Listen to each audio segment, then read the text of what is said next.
Este ano adotamos como tema para a nossa igreja as palavras de Jesus: eu edificarei a minha igreja. E nesse bimestre, que já está quase se encerrando, nós pontuamos que Jesus edifica a sua igreja através da sua palavra.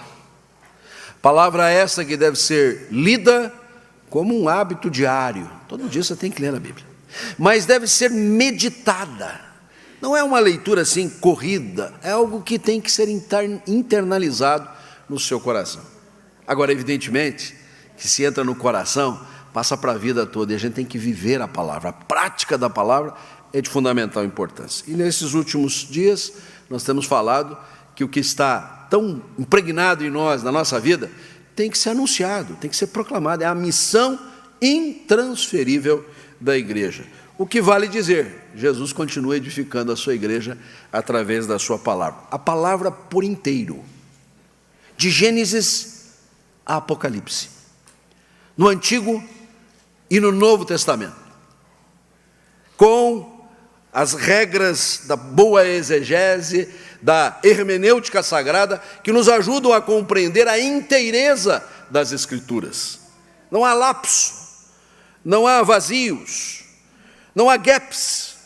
A palavra pode ser compreendida no seu todo e em cada um dos seus aspectos que nos remetem àquele que é o centro das Escrituras, o Senhor Jesus. Isso é importante a gente pontuar numa semana que uma figura eminente da mídia, do meio de comunicação, diz que a Bíblia precisa ser reescrita, que a Bíblia não está se encaixando com os nossos tempos modernos. Como é que consegue dizer uma bobagem atrás da outra? Eu não sou pessoa apta para fazer programa de auditório, então eu não dou palpite nos assuntos dessa figura. Agora ela vem dar palpite nos assuntos nossos, que a gente entende bem, e a gente deixa barato, a gente deixa por isso, e chega até a concordar, não, aquele versículo ali, eu acho que não se encaixa com os nossos tempos. A palavra de Deus é eterna, a palavra do Senhor permanece para sempre, e o dia que a gente pensar diferente, não há mais sentido para a vida, para o universo, para cada um de nós. Agora, quando nós dizemos sobre a inteireza da palavra como instrumento que Jesus usa para edificá-la, a gente compreende também que há determinadas passagens que são tremendas, que nos capturam, que de alguma forma passam a ser uma norma especial para a nossa vida. Por exemplo, quando Jesus foi indagado qual o principal dos mandamentos, e ele, sem titubear, disse: o principal é amar a Deus sobre todas as coisas e, por força de consequência, ao próximo. Jesus não estava ali selecionando alguma regra, algum princípio bíblico. Ele estava simplesmente resumindo as Sagradas Escrituras por inteiro. Estava ali dizendo: olha, se você fizer isso, você cumpriu a lei toda, porque amar a Deus implica num culto verdadeiro, numa vida que de fato glorifica ao Senhor, ou seja, todos os dias da nossa vida. E amar ao próximo, principalmente o bem próximo, né? Aquele que está o dia inteiro com a gente, que às vezes faz coisas que a gente não se agrada. Você vai ver como as Escrituras precisam ser perpassadas por inteiro para a gente entender a extensão desse mandamento. Um texto que provavelmente foi o que inspirou até Jesus a dar esta resposta é Êxodo capítulo 20, versos 1 a 17, que talvez já há algum tempinho você não lê esse texto, que talvez na classe de escola dominical aí, dos infantes, dos adolescentes, você até estudou mais pontualmente, uma vez ou outra, e é sempre mencionado, mas a gente às vezes pode até considerar que faz um tempão que a gente não para e pensa um pouquinho mais nestas determinações da palavra de Deus. Vou convidar a todos que coloquemos-nos em pé.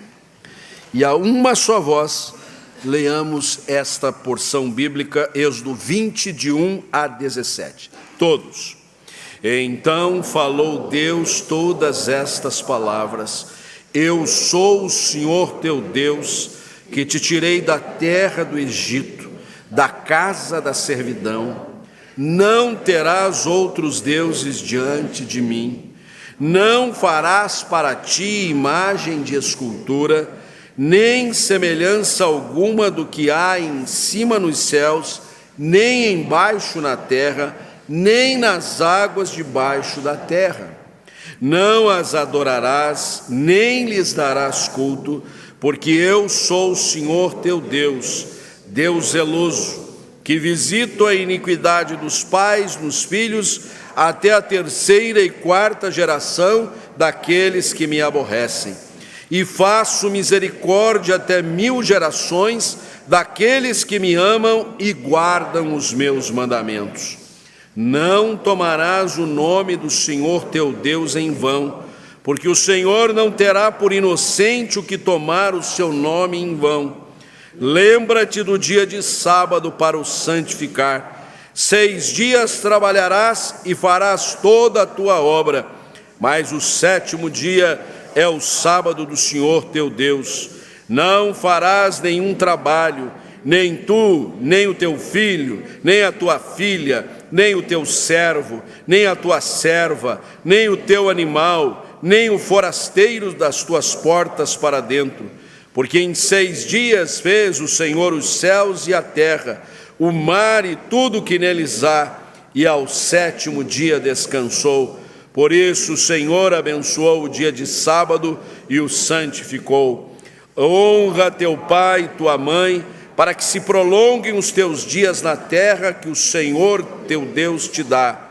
Não matarás, não adulterarás, não furtarás, não dirás falso testemunho contra o teu próximo, não cobiçarás a casa do teu próximo, não cobiçarás a mulher do teu próximo, nem o seu servo, nem a sua serva, nem o seu boi, nem o seu jumento, nem coisa alguma que pertença ao teu próximo. Ó Deus, nós só pedimos uma coisa: ajuda-nos a entender a tua palavra.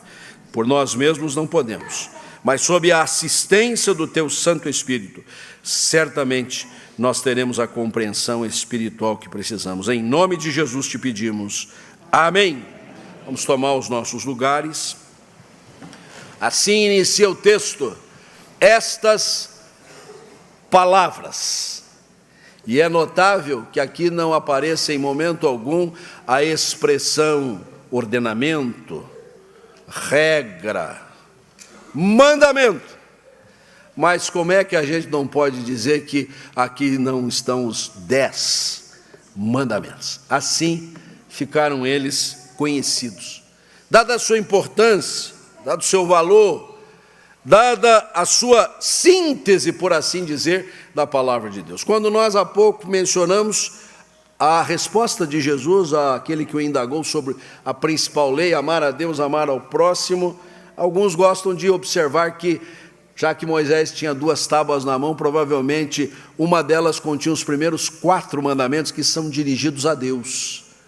Não ter outro Deus diante do Senhor, não fazer-lhe imagem de esculturas, não tomar o nome do Senhor em vão, guardar o dia do Senhor, e os outros 6 mandamentos que nos direcionam ao nosso próximo. E daí eu afirmar também há pouco, que provavelmente foi daqui que Jesus auriu o seu entendimento sobre o que é o principal. Agora, estes 10 mandamentos, essas 10 palavras, elas, de alguma forma muito especial, elas trazem todas as Escrituras para esse conjunto de realidades. E eu queria aqui fazer algumas declarações introdutórias. A primeira delas: todos, sem distinção, as 10 palavras, estão vigentes, não foram suplantados, não foram superados, continuam sendo uma exigência. Nós vivemos tempos chamados de antinomia, de nomos, lei, regra, mandamento, e anti, contra. Contra a lei não existe regra. Tudo deve seguir à vontade das nossas sensações. Ora, tudo tem regra, tudo tem parâmetro. Eu sei que você gostaria muito que os seus dias de final de semana tivessem 48 horas e os da semana, para compensar, tivessem só 6 ou 7, né? Passar depressa, trabalho, mas não funciona assim. A Terra dá uma volta em si mesma a cada 24 horas. É assim que funciona. E graças a Deus que é assim que funciona. Porque senão, nós não teríamos sobrevivido. Não pode funcionar de outro jeito. Quem conhece estas regras do universo sabe que uma coisinha para cá, uma coisinha para lá, destruiria o planeta. O que vale para o planeta, vale para a gente.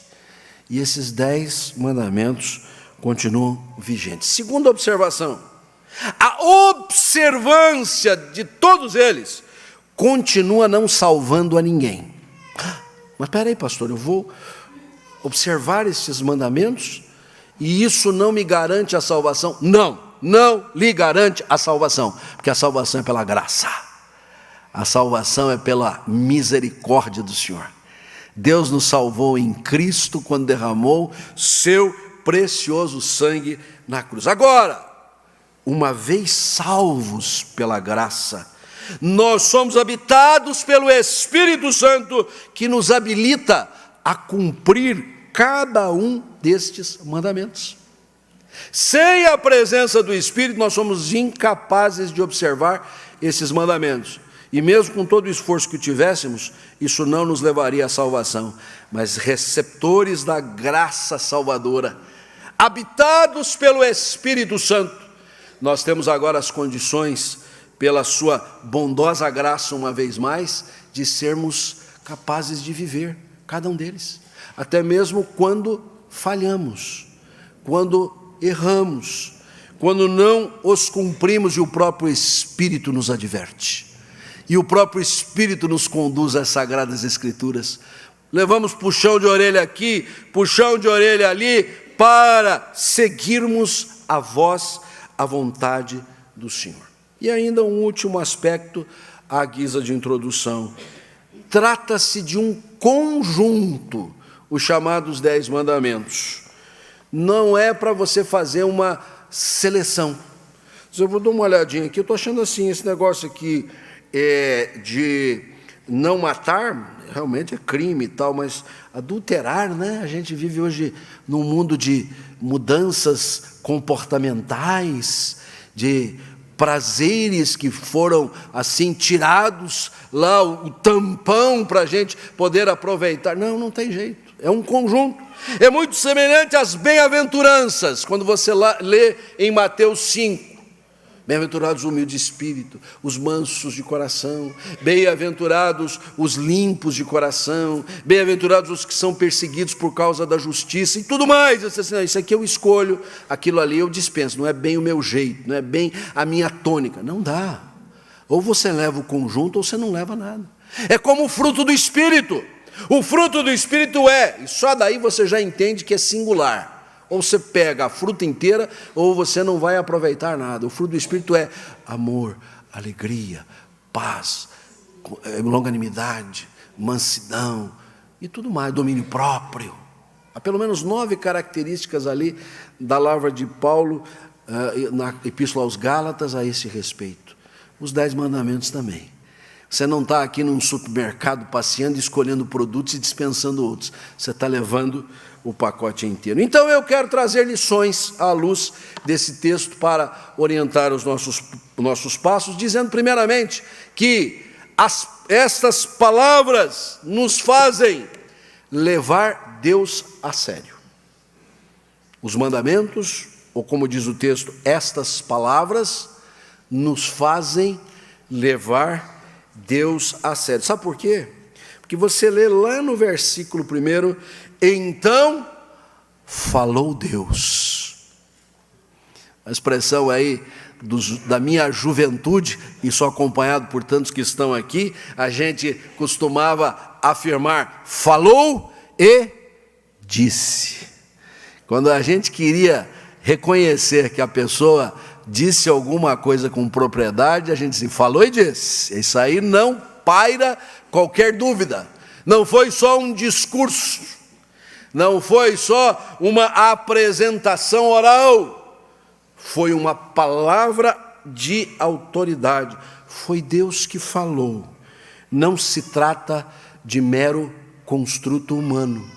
Talvez é daqui que haja dificuldade do não crente, do incrédulo, do pagão E o pagão que tem acesso a meios rápidos de comunicação, fazer as afirmações que fazem contra a palavra de Deus. Porque tem absoluta dificuldade de saber que o nosso Deus não é um Deus silente, não é um Deus calado, não é um Deus que é objeto de adoração dentro de um espaço fechado, chamado santuário, templo, igreja, o que você preferir, mas não interage com a nossa vida. Não está conosco na nossa casa, no nosso trabalho, na nossa escola, por onde a gente for, e tem uma palavra a dizer, tem alguma coisa a falar, tem uma instrução a dar. Quando nós lemos as Sagradas Escrituras, nós ouvimos a voz de Deus, nós ouvimos Deus falar, e então é bom a gente começar a levá-lo a sério. Sim, estas palavras nos fazem levar Deus a sério, porque, primeiro de tudo, como o mandamento fundamental, vamos chamar assim, a base de tudo, a exclusividade de Deus não pode ser negociada. Versículo 3, é o chamado primeiro dos mandamentos. Não terás outros deuses diante de mim. Você lembra a história do jovem rico, que talvez lá não fosse tão jovem assim, um homem já maduro? Eu costumo dizer que é o sonho de toda a sogra, ter um genro rico, um genro que tinha princípios morais da melhor qualidade, porque quando indagado por Jesus se ele conhecia os mandamentos, ele disse assim, direitinho, tudo eu tenho observado desde a minha juventude. É daí que a gente diz assim, bom, talvez ele já fosse um madurão, né? Um sujeito vivido e experimentado. E aí fica a impressão, esse homem observava todos os mandamentos. Lembra-se que eu disse há pouco, a observância deles não garante a nossa salvação, só Jesus nos garante. Mas viver os mandamentos é imperioso para a nossa vida, para a nossa santificação. Só que é o seguinte, quando Jesus disse, então tá bom, você é um guardador da lei, só que eu percebo o seguinte, você está muito amarrado aos teus negócios, você só pensa em dinheiro, você só pensa como é que vai fazer render mais a sua propriedade, você vai acumular mais patrimônio, sabe, você está querendo a vida eterna, você não pode ficar amarrado nessas coisas. Vai, vende todas as tuas propriedades, dá aos pobres para que eles sejam mais abonados, então me segue. Como é que termina essa história? O cidadão saiu triste. E é curioso que os evangelistas assim, saiu triste porque era rico. Devia sair feliz porque era rico, né? Ele saiu triste porque era dono de muitas propriedades. Ele não seguiu o primeiro dos mandamentos. Ele achava que cumpria todos, mas ele tinha outros deuses diante do Senhor. Não havia exclusividade para Deus na vida dele. Havia sim um moralismo no cumprimento de regras, mas não um verdadeiro culto a Deus. Imaginando que cumpria todos os mandamentos, não cumpriu o primeiro. Mamon era o seu Deus. Viver em torno das suas riquezas era a sua divindade. O seu culto girava em torno das suas preocupações e seus interesses econômico-financeiros. Sim, estas palavras nos fazem levar Deus a sério. Primeiro de tudo, ressaltando a exclusividade de Deus. Não há outro Deus. Os deuses que aí estão são fruto do artifício humano. O profeta Isaías elabora muito bem o seu conceito quando diz que um homem pega um pedaço de madeira ou um pedaço de pedra e vai esculpindo e depois diz, isso aqui é o meu Deus. A gente conhece a história da criação. Nós é que fomos feitos à imagem e semelhança de Deus. No paganismo, Deus é feito à imagem e semelhança do homem. É por esta razão que o segundo mandamento vem na sequência para advertir que não se pode fazer imagem de escultura de Deus. Deus não pode ser visto da perspectiva física, porque Ele é espírito invisível. E isso determina a fidelidade para com o Senhor. Nós somos fiéis quando não erigimos qualquer objeto para cultuá-lo no lugar de Deus. Não precisamos de objeto para cultuar a Deus. Ai de quem faz da cruz um motivo para cultuar a Deus, que tem que ficar na frente da cruz para dizer, agora eu posso adorar a Deus. Essa cruz aqui é apenas a proclamação da palavra, é o anúncio da salvação. Este lugar não pode ser objeto de adoração, púlpito, nave do templo, todo o mobiliário.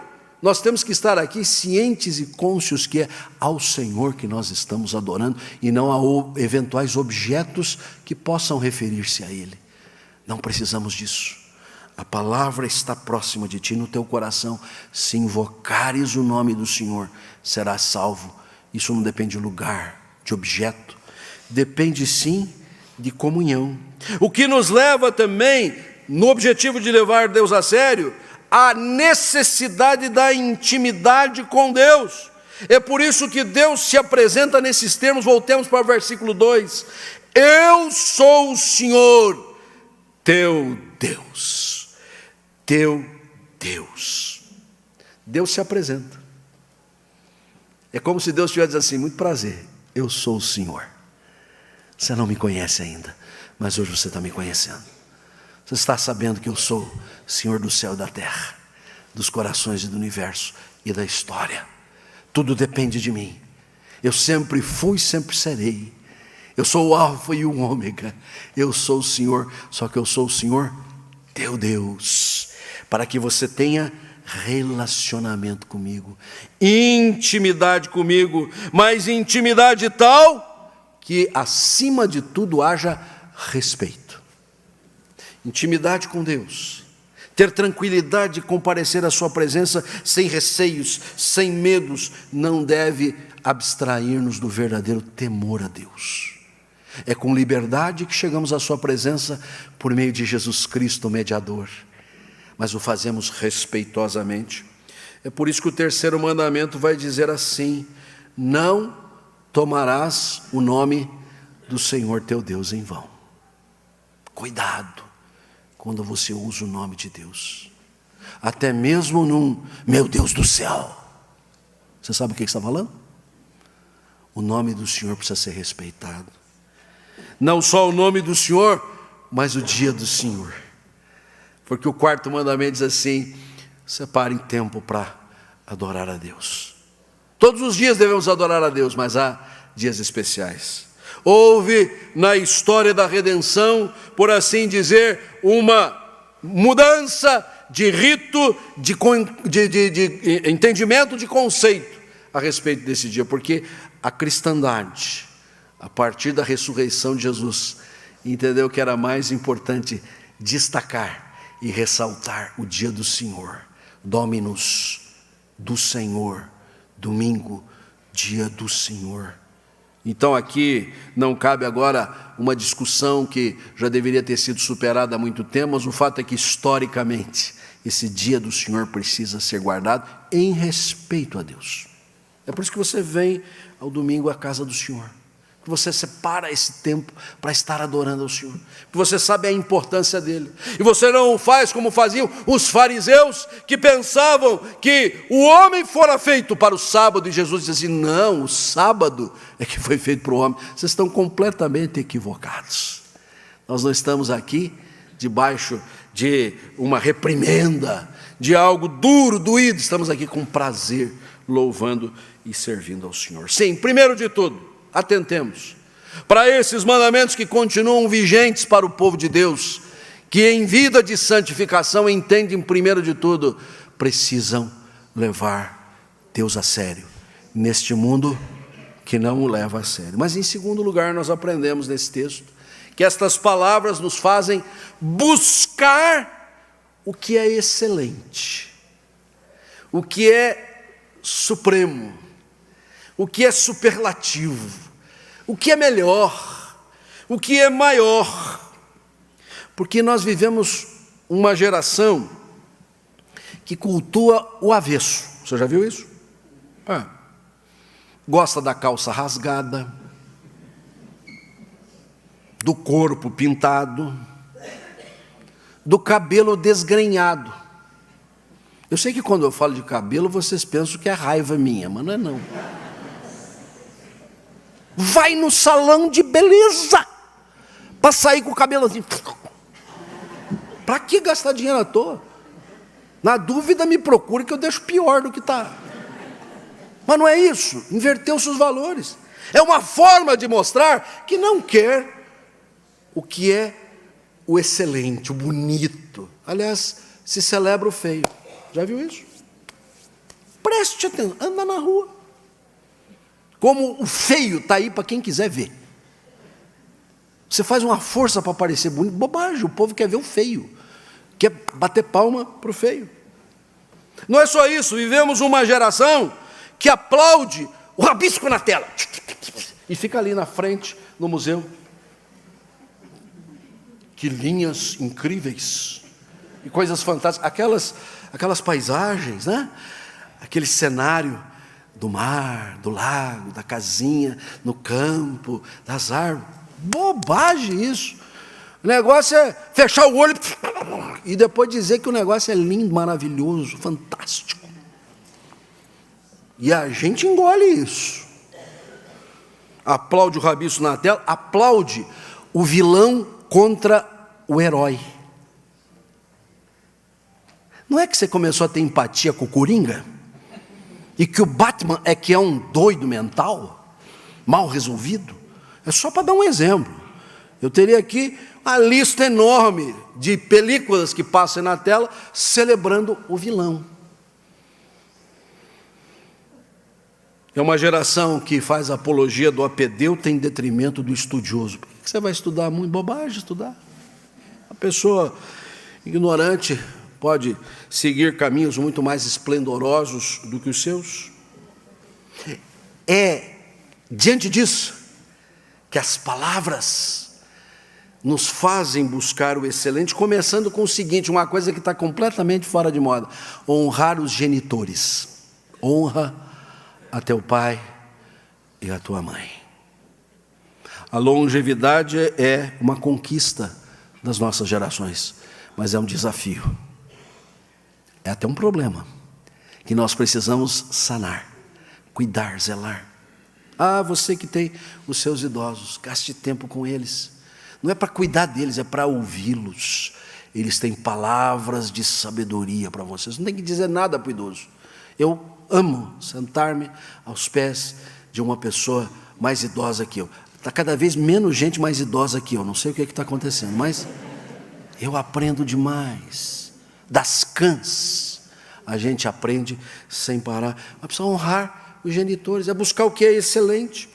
E aí vem um rol de rápidos mandamentos, assim, um flash, que eu digo assim, gente, é mais do que ordens, são princípios, são preceitos. Eu vou passar rapidinho aqui pelo tempo que a gente tem. Não matarás, preceito da vida. Nós temos que lutar sempre pela vida. É por isso que nossas casas hospitalares estão lotadas de pessoas em estado terminal e muito doentes, e nós estamos ali tentando fazer prevalecer a vida, mesmo que elas venham a óbito, mas venham com a devida dignidade. Não adulterarás, preceito da pureza. Precisamos resgatar a pureza numa sociedade tão contaminada pela impureza, pela sujidade, pelo avesso das coisas. Não furtarás, preceito do patrimônio. Do patrimônio. Devemos dar condições a todos que possam alcançar o seu próprio patrimônio, mas não venha mexer naquilo que cada um de nós suou para conquistar. A palavra de Deus nos assegura: o patrimônio de cada um deve ser santo, deve ser preservado, até para a gente ter a liberdade, quando quiser, dispor dele, mas não ser tomado, não ser tomado. Não dirás falso testemunho, preceito da verdade. Dos teus lábios só pode sair a verdade. Nem a mentirinha branca. Nem aquela coisa, não vou falar disso, porque senão não vão entender mal. Não vão entender nada de mal. A verdade sempre é melhor. A mentira pode parecer num primeiro momento mais fácil, mas por causa dela você tem que contar uma outra, quando você vê, você está enredado com toda a falsidade. E o derradeiro, não cobiçarás, e a lista é grande. Preceito do contentamento. Que quem cobiça é porque não está contente com o que tem. E tem gente que cobiça tendo tanto, mas continua descontente. E tem gente que não tem nada e cobiça e não vai ter nada porque não parte de estar contente com o que já tem. E no tempo e no curso da história, o Senhor vai nos dar toda a provisão. Esta é a história de todos os homens e mulheres que a Escritura Sagrada, a história sagrada, nos apresenta. Buscar o que é excelente. Nossa geração tem buscado o que não é excelente.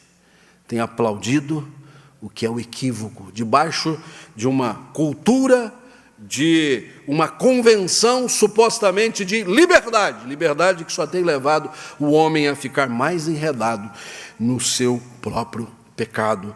Mas a palavra de Deus é libertária.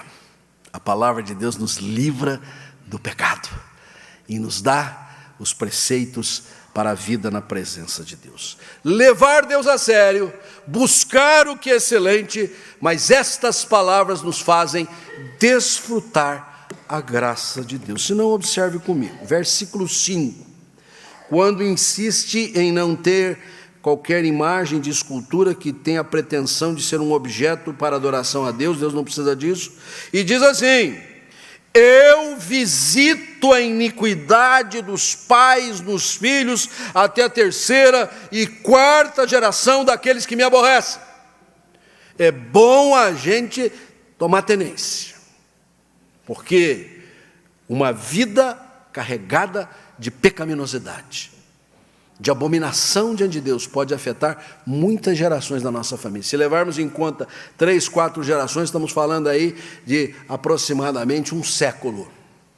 Mas o pastor só estava falando de desfrutar da graça de Deus, é porque a gente só lê essa parte e não vê o versículo 6, que diz assim: e faço misericórdia até 1000 gerações daqueles que me amam e guardam os meus mandamentos. Eu quero afirmar o seguinte: uma vida que cultiva o pecado pode causar prejuízo em 100 anos, mas uma vida que cultiva a santidade abençoa dezenas de milhares de anos. O cultivo da sua vida em santificação, na dependência do Espírito Santo, não vai abençoar só a sua primeira geração, ou a seguinte. Olha, você nem imagina o quanto você vai ser bênção lá adiante, porque nós somos salvos pela graça, não por obedecer a este ou aquele mandamento. No entanto, nós somos santificados pela palavra de Deus, que também é a expressão da sua graça. E é por isso que na sua oração sacerdotal, no período que antecedia o seu sacrifício, Jesus orou assim: santifica-os na verdade, a tua palavra é a verdade. Por isso eu não posso me furtar nesta ocasião, quase encerrando mais um bimestre na nossa marcha temática deste ano, para enfatizar: Jesus edifica a sua igreja através da sua palavra, e a santifica, e a torna mais bela, mais formosa, e nos apresenta de maneira incorruptível na presença do Pai. É por isso que nós devemos dar toda a atenção a ela, devemos nos afadigar nela, devemos nos esmerar nela, devemos conhecê-la de uma forma que passa a ser DNA de cada um de nós. É o nosso modus vivendi, e nós não ficaremos silentes em relação a ela, mas a proclamaremos em alto e bom som por onde quer que a gente vá. Eu tenho 2 lições de casa para encerrar a nossa pregação nessa manhã. A primeira delas é uma lição para esta semana. No começo eu disse, às vezes faça tempo que você não tivesse lido esses mandamentos, até ouvidado, mas a gente sabia de cor, não sabia? Então a tarefa para essa semana é decorar ou redecorar os 10 mandamentos, tá? É voltar quando indagado, saber direitinho, voltar esse texto, ler, fica bonito a gente fazer até em coro aqui, aquilo que a gente leu como no começo desta pregação. Então, primeira lição de casa, para a semana, decorar os 10 mandamentos. Agora a outra lição é para a vida fora, prová-los dia a dia, cada dia da sua vida, diante das mais variadas circunstâncias. você reconheça a exclusividade de Deus. Você mostre esta intimidade com Deus em absoluto respeito ao Senhor, levando-o a sério.